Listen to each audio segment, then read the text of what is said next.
Welcome to Digital Hospitality. I am your host, Shawn Walchef. This is a Cali BBQ Media production. I am the founder of Cali BBQ Media. This digital hospitality thesis, our deep thesis, started back in 2017 when we realized how important the internet was to our business at Cali BBQ, and we realized that we needed to tell our own story. Now here we are in San Francisco at the Restaurant Transformation Tour, hosted by Restaurant 365, and I got to meet Paul Walker, and now I get to introduce Paul Walker to you.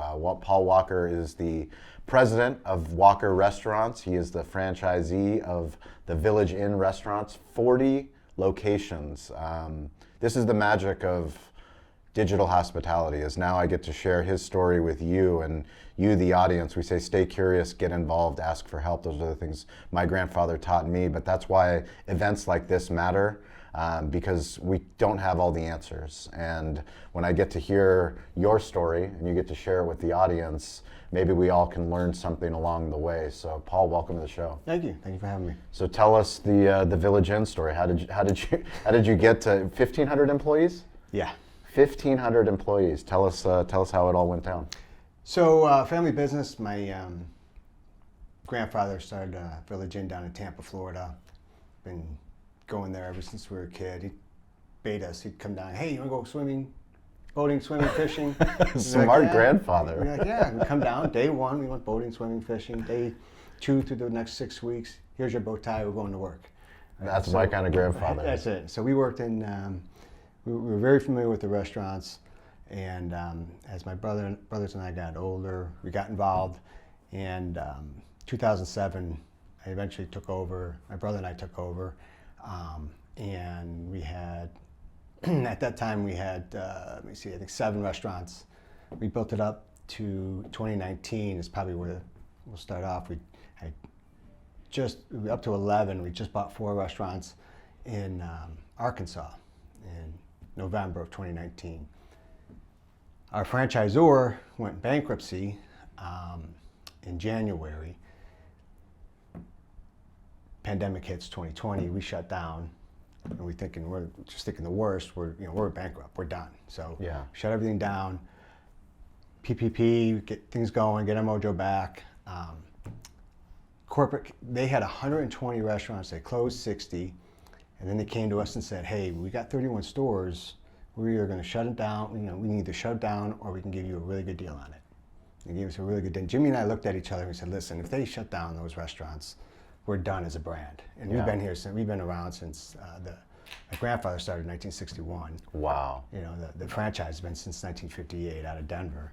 And so we just couldn't do that. So we said, okay, we'll do it. We did it. And so we exploded. We went from 15 stores up to 45 stores. That's an incredible. And how quick amount of time? 2 months. 2 months? 2 months. Everybody's closing their doors. You're finding how many you can open? Yeah. Well, we had they were open and running, yeah. Right? So we just took them over. And now we had it taken over. This is where 365 just saved our butts. How? Because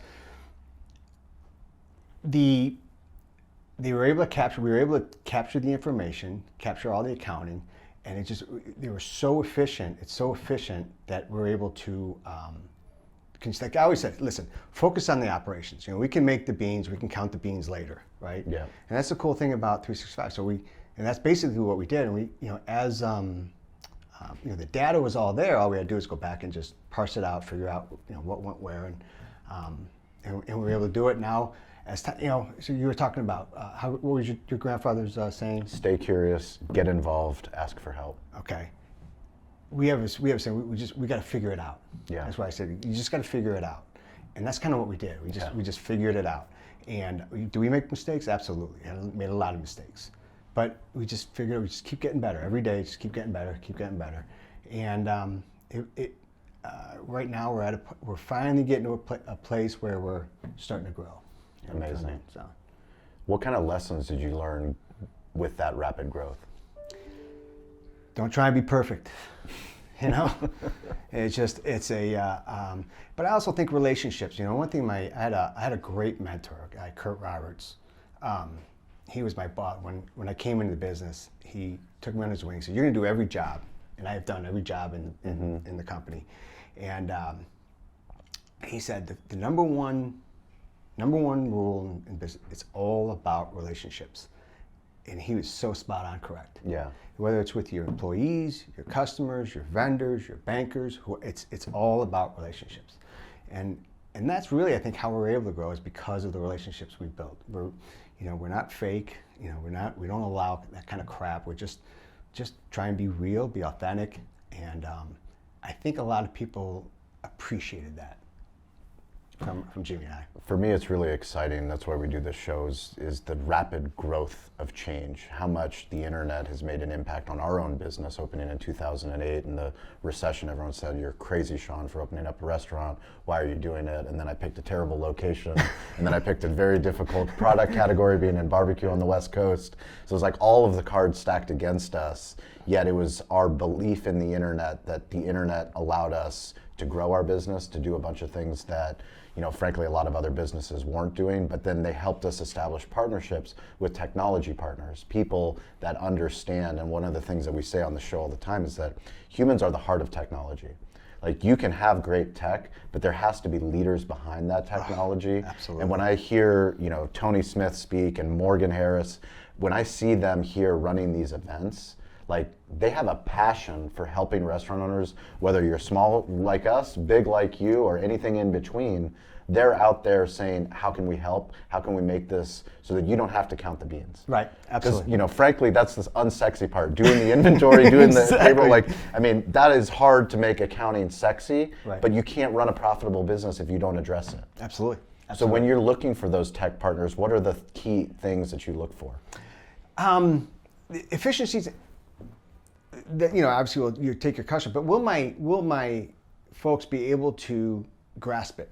Yeah. Right. If it's, it's all about the implementation. So the training books. We got training books. They're beautiful training books, and we have the Discovery link for the videos for the training. Mm-hmm. We have all the apparatuses you need, but it's about that implementation. Yes. And they were talking about that here, and I thought it was so spot on. He said, what about it? How do you get to the why? Yes. The why of why are they here, right? Yep. And if you can answer that question, if that technology helps answer the why, it makes life, then we're in. Yeah. So. Yeah, for me, it's fascinating to see what we call digital hospitalities. Every business has to be digital first. Even a brick and mortar business like us. Yeah. How do we figure out how to be omni-channel, be available to other customers? How do we make it as easy as possible to buy barbecue? That is our obsession. But I know that I don't need to go create Toast. Toast is actually there, so I can partner with Toast. I know that I don't need to go and figure out the accounting side of the business because I have Restaurant 365. So for us, understanding that all of these solutions are everywhere, but we have to be willing as leaders and as men to go, hey, I don't know. Right. And that's Absolutely. a hard thing. That was literally the hardest lesson for me to understand, especially in our own journey, is that because of the internet, the power, I can find a podcast, I can find a YouTube video, I can Google something and get an answer to it. But then I can also find somebody that's doing it, has been there and done that. Right. And say, hey, now I know Paul. Paul knows what it's like to run with 1,600 employees, and run 40 stores across 11 states. Maybe I can just call and ask him. Sure. Yeah, you can, by the way, anytime you want. And I absolutely will. But for me, that's why events like this matter, getting people together, like-minded people, because the stuff that we talk about here in San Francisco, the things that we talk about in Tampa Bay, where you live and where you have 3 restaurants, they matter there, they matter in San Diego. Right. They matter all over the globe. So if they all matter all over the globe, what do we do as leaders to put ourselves in positions to come to stuff like this? You had to make a sacrifice from whatever you were doing to come to this restaurant transformation tour. Right. Why did you do it, and are you going to continue to bring other leaders in your organization to events like this? So we just hired a CFO 4 months ago. He came in, he saw this, he loves the platform, loves the platform, and he's like, whatever I can do to help you get better, I'm going to do it. And so I saw this thing came up. I said, come on, we're going to. Awesome. And he's enthralled. He loves it. Yeah. And it's a great product for him.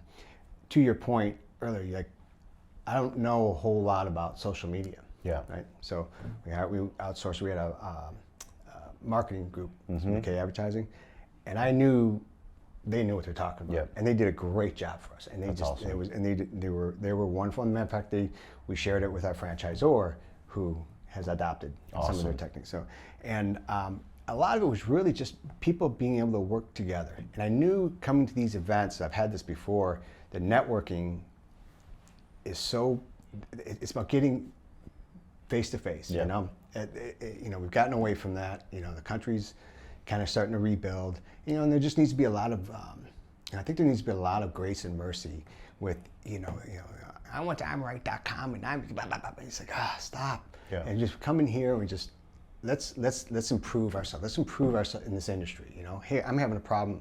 I'm having a problem with, getting employees. What are you guys doing? Yeah. Right?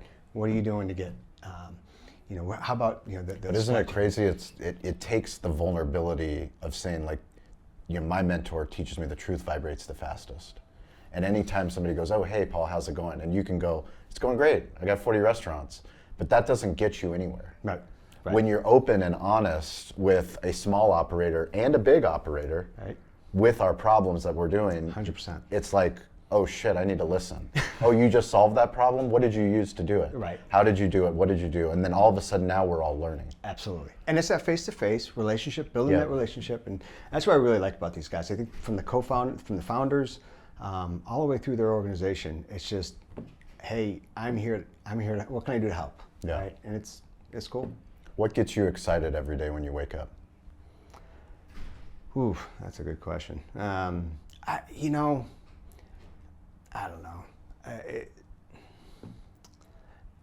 Do you think we're addicted to the fire, to the Yeah. problems? Yeah, like we we are. would create our own problems. Exactly. If we didn't have problems, is that part of it? I It's like don't- in the hospitality DNA, like we Absolutely. just have to serve people. Absolutely, Like, right? please give me a problem to solve. My friend said to me, he said, walk around, I don't know. I've never met anyone who's had more controversy in their life than you. I'm like, well, maybe it's the wrestler in me, I guess. I don't know. Yeah. So. We're grateful to have conversations like this. We're grateful for events like this and people that listen to the show, that watch the show. Every single Wednesday and Friday on the social audio app Clubhouse, we have a group of digital hospitality leaders from all over the globe. So if you're in restaurants, if you're a content creator, if you're in sales, if you're in marketing, social media, we all like to think it's somebody else's job. Storytelling, we like to think it's someone else's job, but ultimately it's you. The person that's listening to this show, the person that's watching this show, it's your job. We all have a smartphone in our pocket. You can become your own media company. You can have connections. You can build relationships. Whenever we're at these restaurant transformation tour events, so when we're in Austin, when we're in New York, when we're in Chicago, we want to meet you. Come out, meet these guys at Restaurant 365. Come out and say what's up to Paul. Go visit his restaurants. How can people find you? How can they connect with you?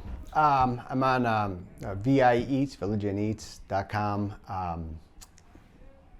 What else? My Twitter handle is Hiram Walks. Oh yeah? Yeah, We're going to put a link in the show notes. Okay. Are you tweeting? You tweeting these days? I'm not that good at it, but I'll do it. You can text. My wife's there. If you can text, you can tweet. Right, exactly. That's all you need to there do. You go. There you go. That's all Truth Social, all that. all you need to do is, are you on LinkedIn? I'm on LinkedIn, Paul Okay. Walker. You posted anything on LinkedIn? A little bit, yeah. Okay, we're going to post a video on LinkedIn. Okay. We're going to make a video after this, and we're going to post it on LinkedIn. Fantastic. All right, So we're making everybody uncomfortable. Nobody's safe. If you watch the show, you know how we do it. We're grateful for you. Please reach out to me. It's at Shawn P. Walchef, ShawnPWalchef. That's on LinkedIn, Instagram, TikTok, Facebook, Twitter, all the platforms. If I'm not on a platform that I should be on, go ahead and tell me. But thank you so much to Restaurant 365. Thank you to Rising Tides Creative, my media team, for bringing it out here. And thank you, Paul, for sharing your stories. We appreciate you. I really appreciate Can't it. wait to visit your restaurant. I can't wait to get to see you. And when you come to San Diego, you come going. and get some barbecue. Absolutely. That goes to anyone in the audience. You're part of this digital hospitality community. So please reach out to me, reach out to Paul. This is how the world works now. We all learn through lessons and stories. So you guys, we'll catch you next week.